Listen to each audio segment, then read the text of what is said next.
Hello, welcome student. हम आगे की कक्षा में अध्ययन कर रहे हैं। आज बीए बीएससी पार्ट फर्स्ट, वही भौतिक भूगोल है। उस भौतिक भूगोल का जो टॉपिक है अगला, वो है भू संचलन यानी पृथ्वी के बल। पृथ्वी के बल कौन कौन से हैं, उन पे परीक्षा के अंदर क्या होता है, इन बलों में से क्वेश्चन पूछा जाता है। अभी एक बार पूछा गया था। प्रश्न देखो इस प्रकार है, पृथ्वी के बलों पर टिप्पणी लिखो। पृथ्वी के बलों पर टिप्पणियां लिखो या टिप्पणी लिखो। अब देखो इसके अनुसार, या इसको टिप्पणी भी कर सकते हो आप, या टिप्पणियां लिखो। अब देखो बल एक नहीं है इसलिए टिप्पणी आ जाता है यहां पे। अब देखो पृथ्वी पर जो धरातलीय स्वरूप है वो एक जगह यानी सभी जगह समान नहीं है। पहली बात तो यह है, यानी पृथ्वी हर जगह से बिल्कुल समतल नहीं है, बिल्कुल समतल नहीं है, समतल नहीं है। कहीं ऊंचा उठा हुआ भाग है, कहीं मैदान है, कहीं दसा हुआ गहरी खाइयां हैं, यानी ऊपर उठा हुआ और नीचा दसा हुआ भाग है, तथा ऊपर उठे हुए भाग है, कहीं नीचे दसे हुए भाग है। अब पृथ्वी का धरातलीय स्वरूप एक समान नहीं है, ऊपर नीचे है, तथा एक जगह स्तर भी नहीं है, तथा एक जगह स्तर भी नहीं है। भूपटल पर विभिन्न भू आकार बनते हैं और बिगड़ते हैं। भूपटल या धरातल पे विभिन्न भू आकार हर समय अनुसार बनते रहते हैं और बिगड़ते रहते हैं।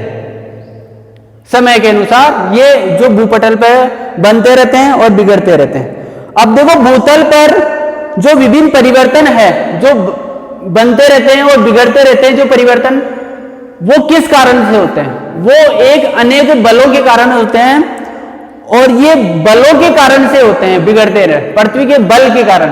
अब वो पृथ्वी के बल है वो दो प्रकार के होते हैं। देखो वो दो मुख्य बल है, वो कौन कौन से हैं?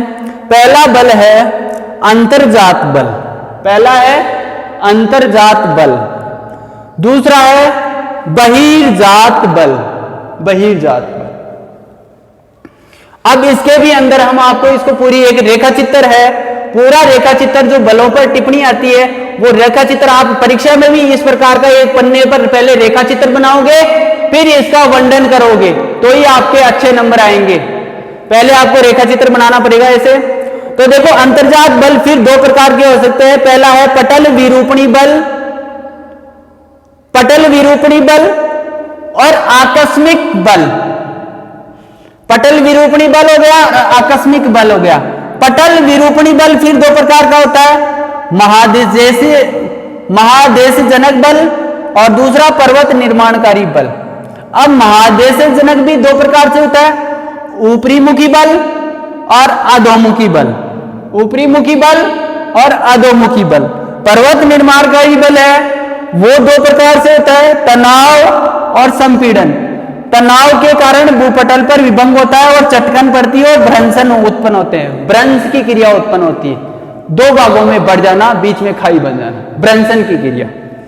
तथा संपीड़न भूपटल का मुड़ना, यानी भूपटल का मुड़ा हो जाना, ऊपर नीचे से मुड़ जाना।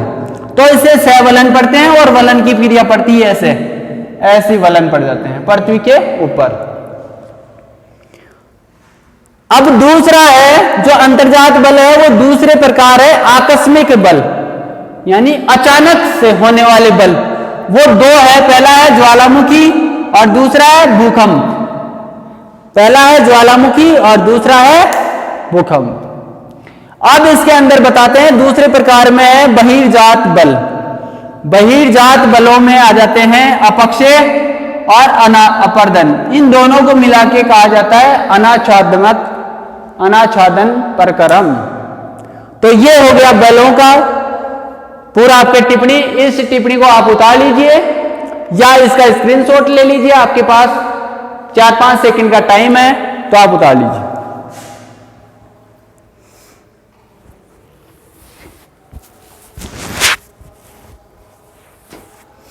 अब देखो पहला लेते हैं हम अंतर्जात बल।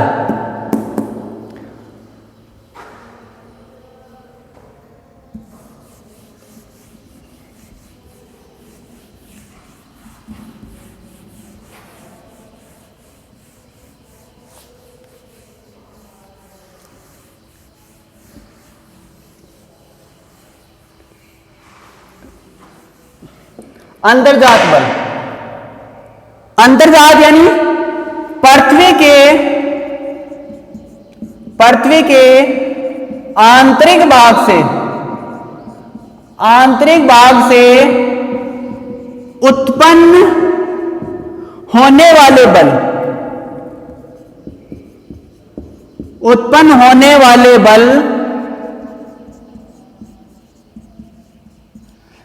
बलों को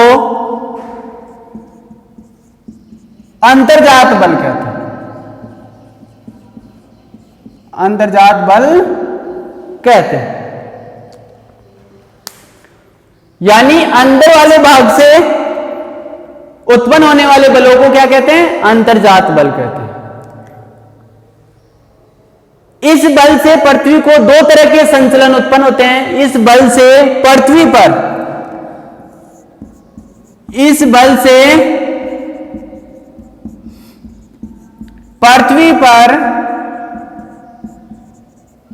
दो तरह के संचलन उत्पन्न होते हैं। पहला है क्षैतिज संचलन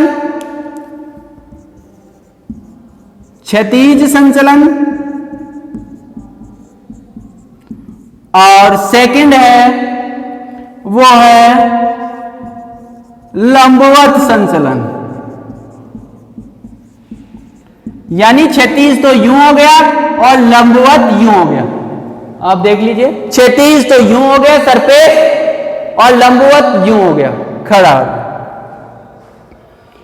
अंतर्जात बलों का एकमात्र उद्देश्य, इन अंतर्जात बलों का पृथ्वी पर एकमात्र उद्देश्य, वो उद्देश्य क्या है कि पृथ्वी पर समतल सतह को असमतल या असमानताएं उत्पन्न करना। पृथ्वी की जो बिल्कुल समतल भाग है उन पर क्या करना? असमतल बनाना या अस्त व्यस्त करना, वो अंतर्जात बलों का कारण है। यानी पृथ्वी की जो समतल भाग है उसको उबड़ खाबड़ बना देना, वो क्या कार्य है? किसका है? अंतर्जात बलों का मुख्य उद्देश्य, उनकी मुख्य प्रायिकता है यही, नहीं तो इनका कोई कार्य नहीं, इनका कोई वजूद ही नहीं है। इन संचलनों द्वारा भूतल पर अनेक विषमताओं का निर्माण होता है। यानी इन अंतर्जात बलों के कारण पृथ्वी पर अनेक जो विषमताएं हैं, विषमताओं का निर्माण होता है, जिस कारण भूतल पर तरह तरह के उच्चावच निर्माण एवं विकास होता है। जैसे पर्वत बन गया, पठार बन गया, पहाड़ी बन गई, विंध्याचल पर्वतमालाएं बन गई, गुरु शिखर पर्वतमाला बन गई, अरावली की पहाड़ियां बन गई छोटी मोटी, उन पे अलग। तो इस प्रकार की अंतर्जात बलों की उत्पत्ति पृथ्वी के आंतरिक भाग के तापीय विषमता तथा सेलों के सिकुड़न तथा फैलने से तथा धाराओं के संवहन धाराओं के कारण होती है। तथा तापीय अंतर के कारण क्या होती है? चट्टानें जो टूटने लग जाती है इसके कारण। तथा संकुचन के कारण एक स्थान से दूसरे स्थान पर स्थानांतरण होता है तथा समायोजन कभी कभी इतनी तीव्र गति से हो जाता है कि पृथ्वी के अंदर विभिन्न प्रकार की गतियां उत्पन्न हो जाती है, और उन गतियों से आकस्मिक अंतर्जात बल और पटल विरूपणी बल, यानी इन बलों को फिर दो प्रकारों में बांटा गया है। पहला क्या है? आकस्मिक अंतर्जात बल, और दूसरा है पटल विरूपणी बल। अब पहला है आकस्मिक अंतर्जात बल। आकस्मिक अंतर्जात बल में क्या होता है कि अचानक से होने वाले बल।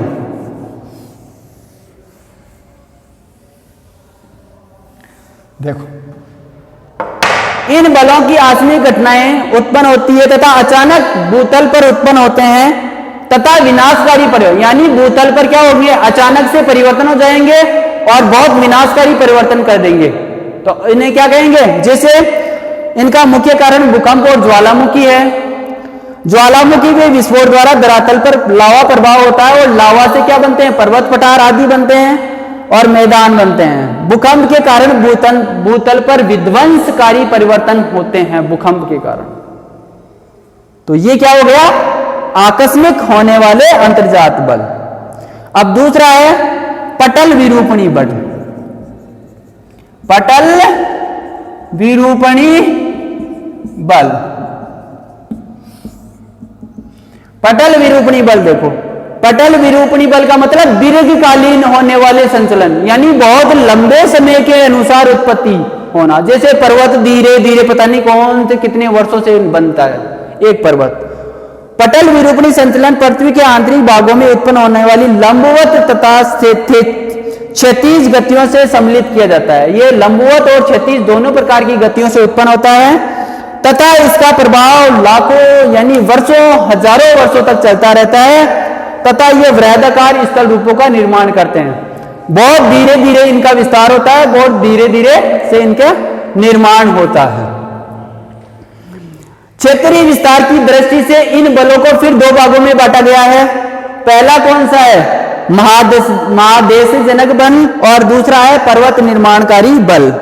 पहला लेते हैं महादेश जनक बल, महाद्वीपों की उत्पत्ति करने वाला बल। यह लंबवत होता है, यह बल सदैव हमेशा लंबवत कार्य करता है। इस संचलन बल से महाद्वीपों में उत्थान तथा अवतलन होता है, जो निर्गमन तथा निमंजन की क्रियाएं होती रहती है। उत्थान तथा निमंजन दिशा के आधार पर पुनः इसे दो भागों में बांटा गया है। ऊपरी मुखी बल, ऊपरी मुखी बल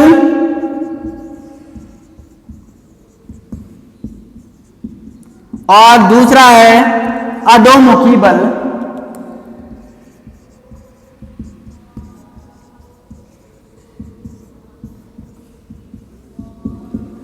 ऊपरी मुखी बल और अधोमुखी बल। इस संचलन के कारण महाद्वीप में दो तरह के उत्थान होते हैं। प्रथम वर्ग के महाद्वीपीय भाग का कोई भाग सतह से ऊंचा उठ जाता है तो इसे उत्थान कहते हैं।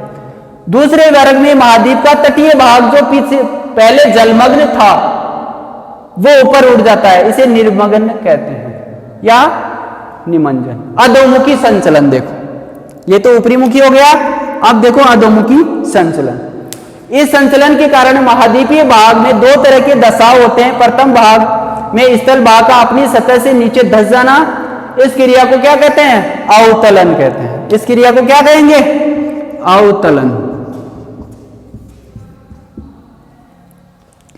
अवतलन कहते हैं। दूसरे वर्ग में स्थलखंड सागर तल से नीचे चला जाता है तथा जलमग्न हो जाता है, इस क्रिया को निमंजन कहते हैं। यानी बहुत ही सागर तल से भी नीचे चला जाता है, इसको निमंजन कहते हैं। अवतलन की क्रिया तटीय भाग में तथा महाद्वीपों के बीच कहीं भी हो सकती है, परंतु निमंजन की क्रिया तटीय भाग पर ही होगी हमेशा। निमंजन की क्रिया हमेशा तटीय भागों में ही होती है।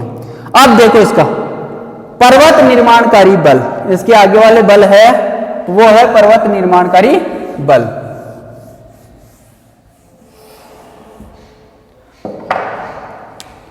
दूसरा है पर्वत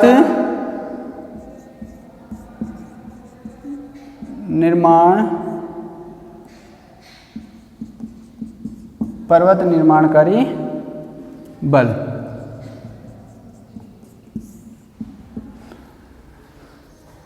ओरोजेनेटिक शब्द ग्रीक भाषा के ओरोज से लिया गया है। पर्वत तथा जेनेसिस उत्पत्ति से मिलकर बना। ये बल क्षैतिज रूप से कार्य करते हैं जब दो वलन विपरीत दिशाओं में कार्य करते हैं। जब दो प्रकार के वलन विपरीत दिशाओं में कार्य करते हैं तो उसमें तनाव उत्पन्न होता है। इस तनाव के कारण धरातल पर भ्रंश की क्रिया,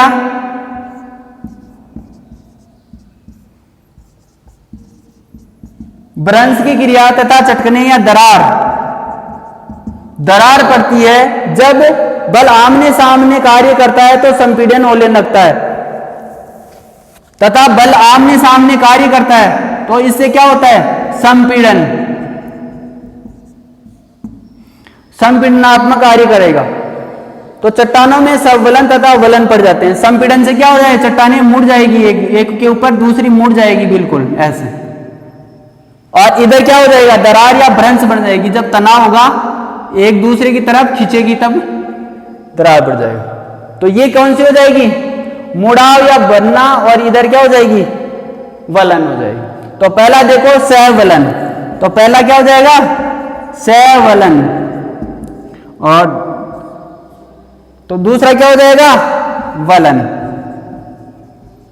अब देखो पहला, इसका प्रभाव दूर तक विस्तृत क्षेत्रों में होता है इसके अंतर्जात भूतल या ऊपर उठ जाता है। दूसरा है पृथ्वी के अंतर्जात बल द्वारा उत्पन्न क्षेत्रीय संतुलन द्वारा पृथ्वी भूपटलीय चट्टानों के संपीड़न की स्थिति में उत्पन्न होती है तो चट्टानें लहरनुमा स्थिति पड़ जाती है। जो भी आपको बताया कि ऐसी लहरनुमा स्थिति उत्पन्न हो जाती है और ये वलन पड़ जाता है, वलन एक ऊपर से ऊपर यूं। अब भूपटल विभंग देखो, भूपटल विभंग है तनाव, यानी भूपटल की पृथ्वी के अंतर्जात बलों द्वारा पृथ्वी के तल के सारे चट्टानों का स्थानांतरण एक स्थान से दूसरे स्थान पर होना और भ्रंश पड़ना। भ्रंश की स्थिति आपको पहले ही बताई है, और चट्टानों का एक स्थान से दूसरे स्थान पर जाना और यहां पे दरार पड़ना और क्या हो जाए, भ्रंशन का निर्माण हो जाता है। अब ये बल तो हो गए, इन बलों के बाद में हम लेते हैं आपके पास में दो अन्य बल। वो दो अन्य बल कौन कौन से हैं? वो है बहिर्जात बल। ठीक है, अब मैं इसको मिटा देता हूं।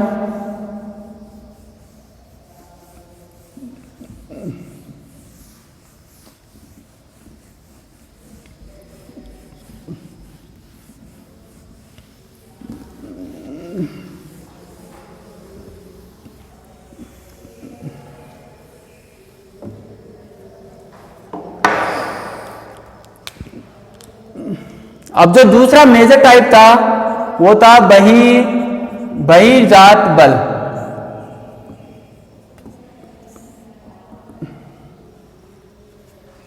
बहिर्जात बल, अब देखो बहिर्जात बल होते हैं, उनका पृथ्वी पर जो मुख्य उद्देश्य है वो क्या होगा? अंतर्जात बलों का मुख्य उद्देश्य क्या था? समतल पृथ्वी पर असमानताएं विकसित करना। तो बहिर्जात बल क्या थे? जो विषमताएं अंतर्जात बलों ने विकसित कर दी, उन अविषमताओं को ऊपर से वापस काट पीट के समतल बनाना, यह बहिर्जात बलों का कार्य है। यदि पृथ्वी पर अंतर्जात बलों ने असमानताएं उत्पन्न कर दी तो बहिर्जात बलों को उनको समतल करने में बहुत सारा समय लगेगा, बहुत अधिक टाइम लगेगा। अब वो बहुत अधिक टाइम, बहुत लंबे समय तक एक प्रक्रिया चलेगी, उसके आधार पर ये जो अंतर्जात बलों से उत्पन्न की हुई असमानताएं हैं वो दूर होगी। अब देखो इसमें किस प्रक्रम के द्वारा होता है, इसको बोलते हैं अनाच्छादन प्रक्रम। अनाच्छादन प्रक्रम, इसमें दो क्रियाएं घटित होती है। पहली क्रिया होती है वो होती है अपक्षय की क्रिया, और दूसरी क्रिया होती है वो होती है अपर्दन की क्रिया घटित होती है। अपक्षय और अपर्दन की दो क्रियाएं घटित होती है, और इसके कारण क्या हो जाता है, जो असमानताएं उत्पन्न है धरातल पे उनको बहुत लंबे समय तक दूर किया जाता है। अब पहली है अपक्षय। देखो सूर्य हमेशा गदकता हुआ गोला है, सूर्य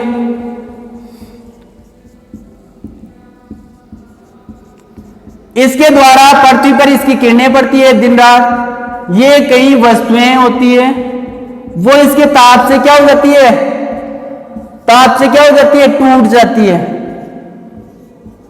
टूट जाती है, विखंडित हो जाती है, विखंडित हो जाती है। तो इसे अपक्षय कहा जा सकता है। जैसे इसमें चट्टानों का विखंडन तथा वियोजन उसी स्थान पर होता है, इन विखंडित पदार्थों का परिवहन नहीं होता है। यानी यहां पे सूर्य के कारण या किसी भी कारणवश, किसी भी अन्य कारण के कारण ये वस्तुएं टूट गई तो टूट के यहां पे ही रह जाना, ये क्या कहलाता है, इनका अपक्षय कहलाएगा। अब अपक्षय भी अलग अलग प्रकार का होता है। इसमें भौतिक अपक्षय हो गया, रासायनिक अपक्षय हो गया, यांत्रिक अपक्षय हो गया। अलग अलग प्रकार का हमेशा अलग अलग परिवर्तन है। अब देखो दूसरा है, हाँ, अपक्षय ताप, जल, वायु तथा प्राणियों का कार्य होता है। अपक्षय किसके द्वारा होता है? अपक्षय ताप के द्वारा हो सकता है, जल के द्वारा हो सकता है, वायु द्वारा हो सकता है तथा प्राणियों का कार्य है, जिसके द्वारा यांत्रिक तथा रासायनिक परिवर्तनों से चट्टानों का अपने स्थान पर ही टूट फूट जाना। सूर्य के द्वारा भी हो गया, रासायनिक परिवर्तन, या यांत्रिक किसी भी कारण से अपने स्थान पर चट्टानों का टूटना क्या कहलाएगा? वो कहलाएगा अपक्ष। ठीक है, ये हो गया अपक्ष। अब है अपर्दन।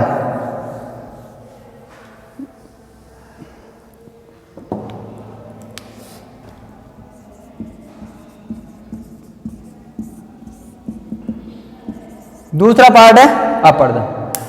इसके अंतर्गत चट्टानों के टूटने फूटने से लेकर और उनके परिवहन को सम्मिलित किया जाता है। जैसे चट्टानें अपघटित हो गई, अपक्ष द्वारा अपघटित हो गई चट्टानें और भागों में टूट गई यहां पे।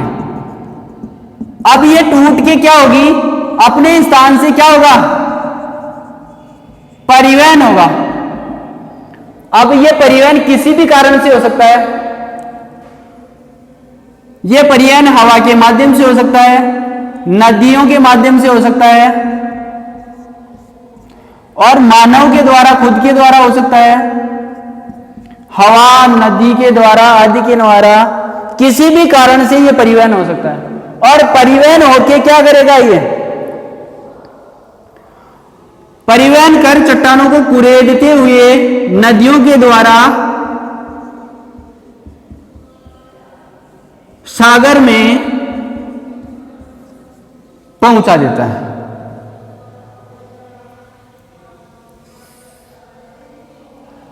यानी अपर्दन नदी, हवा, मनुष्य आदि के कारण चट्टानों का एक स्थान से दूसरे स्थान पर परिवहन होना माध्यम के द्वारा, और फिर नदियों द्वारा ये सागर वगैरह में ले जाके इनको पुनः छोड़ दिया जाता है। बिल्कुल अनेक रूप में, यानी गाद के रूप में उनको। तो ये धीरे धीरे कटाव होता है, धीरे कालांतर में, अनेक समय में, और एक बहुत बड़े क्षेत्र में। जिस प्रकार से देख सकते हैं, हम इसके उदाहरण ले सकते हैं कि एक यहाँ पे पर्वत बना हुआ है और उसको बनने में लाखों हजारों वर्ष लग गए, और यहाँ पे उसका, यहाँ पे अपक्षय हुआ और ये चट्टानें टूटने फूटने लग गई। यहां से ये टूटने फूटने लग गई। कालांतर में वर्षा हुई, और वर्षा होने के बाद क्या हुआ? इनका इस नदियों बहने के साथ में यहां से नदी हो गई, और नदी के रूप में इनका क्या हो जाता है? परिवहन हो गया, और परिवहन होके कालांतर में क्या जा जाती है? सागर में समाहित हो जाती है। हिमानी नदी, पवन, भूमिगत जल तथा सागरीय लहर अपर्दन द्वारा चट्टानों की कुरेदकर उन्हें अपर्दित। अब यहां पे कह सकते हैं कि सागर के जो सागर है, इसके पास में जो चट्टानें हैं वो सागरीय तरंगों से भी, जो समुद्री लहरें हैं उनके द्वारा भी कट के यहाँ पे यूं खाइयां बना देती है। यानी रगड़ के द्वारा, यानी घर्षण के द्वारा भी अपर्दन होता रहता है। इसको बोलते हैं अपर्दन होता रहता है। और ये क्या करा लेती है? और ये बल बहिर्जात बल कार्य करते हैं। तो ये दो तरह के बल होते हैं, आप इनको समझ लिए होंगे कि ये दोनों बल इस प्रकार से कार्य करते हैं। आपने बना लिया होगा इनका डायग्राम और इसको समझ लिया होगा।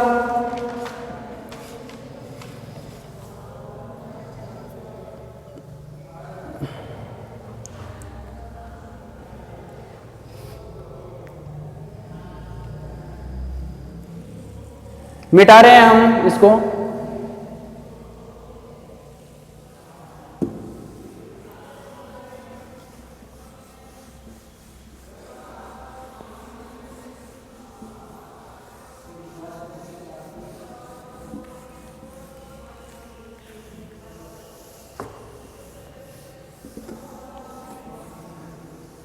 अब इसके बाद में इसी टॉपिक में से हम अगला जो प्रश्न लेंगे वो इसी टॉपिक का है, वो लेंगे हम नेक्स्ट क्लास में।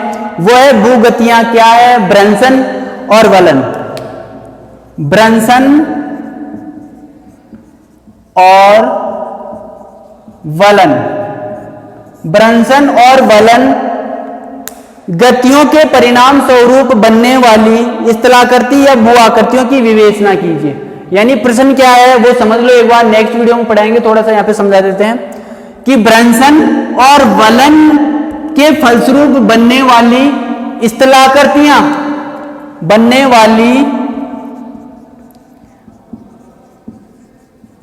स्थलाकृतियां